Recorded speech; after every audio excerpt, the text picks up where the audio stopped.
Hello and welcome to the Farming Today podcast with me, Charlotte Smith. In this episode, a fall in demand for whisky hits Maltsters, and we hear from our BBC Food and Farming Award winners. Complete shock, and we're absolutely delighted. I think we're still buzzing. Yeah. Adrenaline, I think. I think my heart's still racing, to be honest. More from Charlie and Angus of The Free Company later. First, new rules on the size of oysters that can be landed on the River Fal have been introduced, part of a bid to protect future stocks of the shellfish. It's the first change in regulation on the size of native oysters dredged from the Fal in 100 years. Known for only using sails and oars to harvest, the oyster fleet has worked in a traditional way for generations, and there are mixed feelings about the change. With the season underway, BBC Radio Cornwall's Helen Munro-Berry has been speaking to fishermen and traders about how the changes are measuring up. This is the first year in which new measuring gauges, approved by the government, will ensure that all oysters harvested will be over a certain size. A minimum landing size is a critical thing. We have an oyster gauge here, a couple of them. They're circular, and the important thing about a circular device is to measure the width of something. So this is a 1924 Truro Corporation oyster gauge, 2 inches and 5/8, lovely brass. And then this is the new 72mm gauge. But oysterman and merchant Chris Ranger championed the change. If the habitat reproduces and we don't keep taking the little ones, we'll end up with more mediums, and we can still fill the same amount of buckets with less oysters and get the same money, and there's more left to reproduce for next year. The Department for Environment, Food and Rural Affairs have said that increasing the minimum landing size of Fal oysters will improve the long-term sustainability of the native oyster population. But there are mixed feelings within the industry. Les Angels has been an oyster fisherman for 60 years and isn't keen on the change. Yeah, I didn't really agree with it. It's been 100 years the other way, and I've always used the other size, but the youngsters and other ones thought the size should go up. They think it's for conservation, but I don't go much on it. Les's son, Dan Angel, thinks it's too early to tell if there will be a good thing or not. There's not a lot in it, but you can notice it when you're picking them out. We'll catch less, but it could be better for the future. I don't know. I couldn't tell you until a couple of years' time. Giles Gilbert at Pisk Fishmongers and Restaurant in Falmouth is more convinced. Regulations acknowledging that minimum size going up to 72 is brilliant.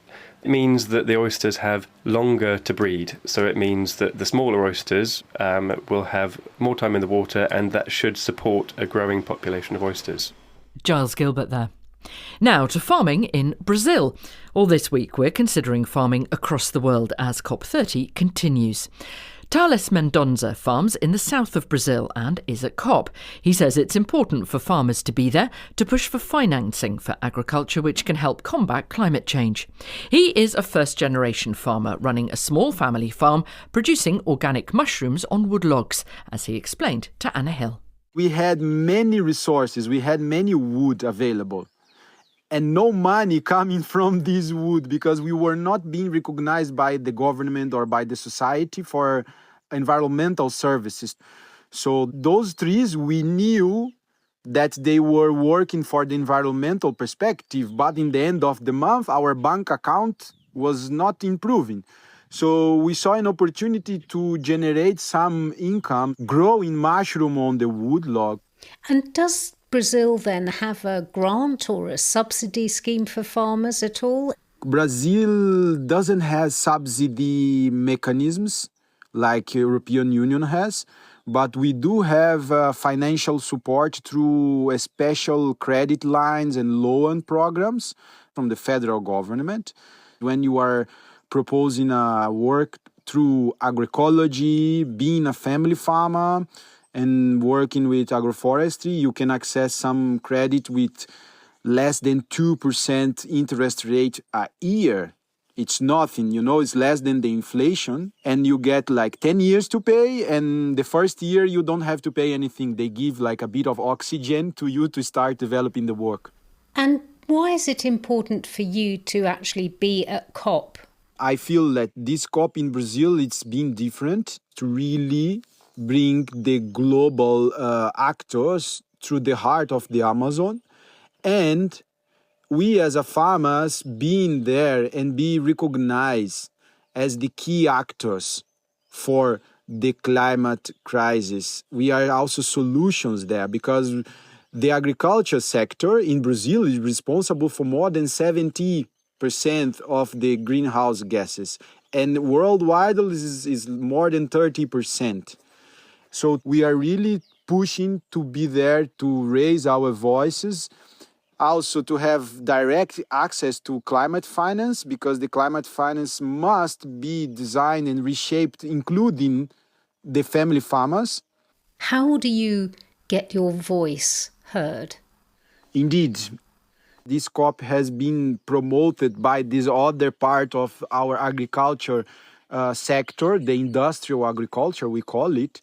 They have much more money and resources to position themselves, to do the proper advocacy, the lobby with the Congress, with the leaders.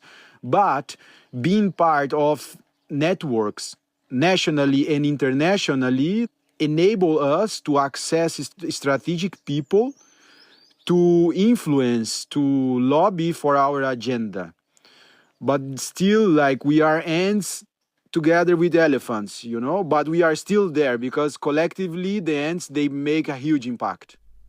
Thales Mendonça from Brazil. A decline in demand for whisky is being blamed for the closure and suspension of Scottish malting plants, something which farmers fear will also mean a decline in demand for barley. Maltsters process barley so it can be used in distilleries or brewing. Diageo has announced that its plant near Elgin will be closed until at least July next year, and another company, Baird, says it will close one of its plants. NFU Scotland describes the situation as concerning, particularly as it comes after a tough year when the weather affected both the yield and quality of barley crops. Dr. Julian South, Executive Director of the Maltsters Association of Great Britain, which represents maltsters. I don't think this is a long-term worry. It's a short-term correction at the moment in time. I mean, distillers have been gearing up with producing lots of spirit in the last couple of years, and some warehouses are pretty full of spirit. The long-term trend within distilling is growth, and you do see ups and downs in the distilling market, because when you make whiskey, you put it in a warehouse and you store it for up to 10 years or more. So it's quite a long process, but quite different from the brewing industry. Although these companies are saying there's a decline in demand for whisky, which is why they're doing this. Well, there are challenges ahead. I mean, things like the US tariffs have created problems. Ukraine war, so there are no longer exports to Russia. So there is turbulence in the market. And of course, we know that as well, that there's an economic sort of challenge in the UK. Farmers are surely right to be worried, because fewer plants will mean less demand, won't it? Well, there are not fewer distilling plants. In fact, there's something over 150 distilleries now in Scotland and a reasonable number in England. And in terms of malting capacity, so we've lost a bit of malting capacity, but if you look at the growth in the last few years, something like 124,000 tonnes of extra capacity has been added to existing malting plants. So that's actually an increase in capacity. What percentage of the barley that is malted by your members is grown here in the UK? Over 99%. Only a very small quantity comes from overseas, and that's usually varieties which we don't actually grow in the UK. This year has been difficult because of the weather, which has had a knock-on effect. Has that made things harder for maltsters? It has. I mean, maltsters have had to deal with a lot of crop which has not been within specifications. And in addition, there have been sort of high nitrogen barleys as well. But overall, there's been a reasonably sufficient 2025 crop. What do they do with the stuff that doesn't make it? So in a typical year, we might screen out 5% or slightly more of small grains, but in this year, we've had to screen out up to 20%. That material is pelleted along with other maltings, co-products to produce and goes into the animal feed stream. So if you're a farmer in Scotland, then it's still worth planting barley this year for you? Absolutely. It's really a case of glass half full, glass half empty. I mean, if you look at the quantity that will be required for next year, so yes, it will be less, but there's still a substantial quantity of barley. Dr. Julian South. And finally, the BBC Food and Farming Awards ceremony took place here in Bristol on Tuesday night, a glittering occasion with 3 strong finalists in our Farming Today and the Archers Farming for the Future category. Archers actor Mally Harris and I visited all 3: Grazing Management, who manage conservation grazing in Herefordshire, the Free Company, a farm and restaurant on a former dairy farm near Edinburgh, and Hugh Wragham, who grows hemp in Northumberland. Congratulations to all those brilliant people doing brilliant things. But our winners of the Farming Today and the Archers Farming for the Future Award are... The Free Company.